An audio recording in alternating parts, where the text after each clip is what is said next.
রাসূলুল্লাহ সাল্লাল্লাহু আলাইহি ওয়াসাল্লাম বলেছেন, মান তাশাব্বাহা বিকওমিন ফাহুয়া মিনহুম। যে ব্যক্তি যে জাতির সাদৃশ্য গ্রহণ করবে সে সেই ব্যক্তির অন্তর্ভুক্ত হবে।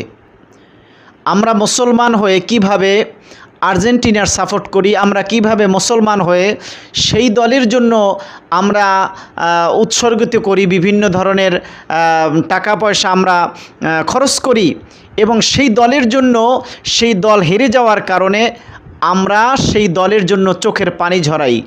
এটা মূর্খতা ছাড়া আর কিচ্ছু হতে পারে না। আপনি মুসলমানের সন্তান হয়ে কিভাবে একজন বিধর্মীদের জন্য, বিধর্মী রাষ্ট্রের জন্য আপনার চোখের পানি ঝরে, এটা আমার বুঝে আসে না। এটা বোধগম্য নয় যে আপনি মুসলমানের সন্তান হয়ে আপনি আপনার চোখের পানি ঝরান অমুসলিমদের জন্য এবং একটি কাফের রাষ্ট্রের জন্য, মুশরিক রাষ্ট্রের জন্য আপনার চোখের পানি ঝরে, এটা মেনে নেওয়া যায় না।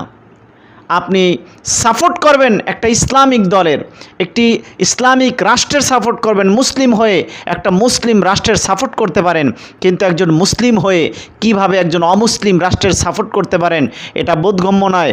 এর জন্য আপনি 1-2 রাত পর্যন্ত আপনি সজাগ থাকেন, রাত্র প্রায় 1-2 বেজে যায়, এই পর্যন্ত আপনি সজাগ থেকে আর্জেন্টিনার খেলা দেখেন, ব্রাজিলের খেলা দেখেন, আপনি এই ধরনের অমুসলিম রাষ্ট্রের খেলা দেখেন, রাতের ঘুমকে হারাম করে দিয়ে আরামের বিছানা ত্যাগ করে আপনি এগুলো করছেন, অথচ আপনি গভীর রাতে 2 রাকাত নামাজ পড়তে পারছেন না। এটা অত্যন্ত দুঃখজনক বিষয়, এটা অত্যন্ত দুঃখজনক বিষয়। সেজন্য রসুল বলেছেন, মান তাশাব্বাহা বিকওমিন ফাহুয়া মিনহুম।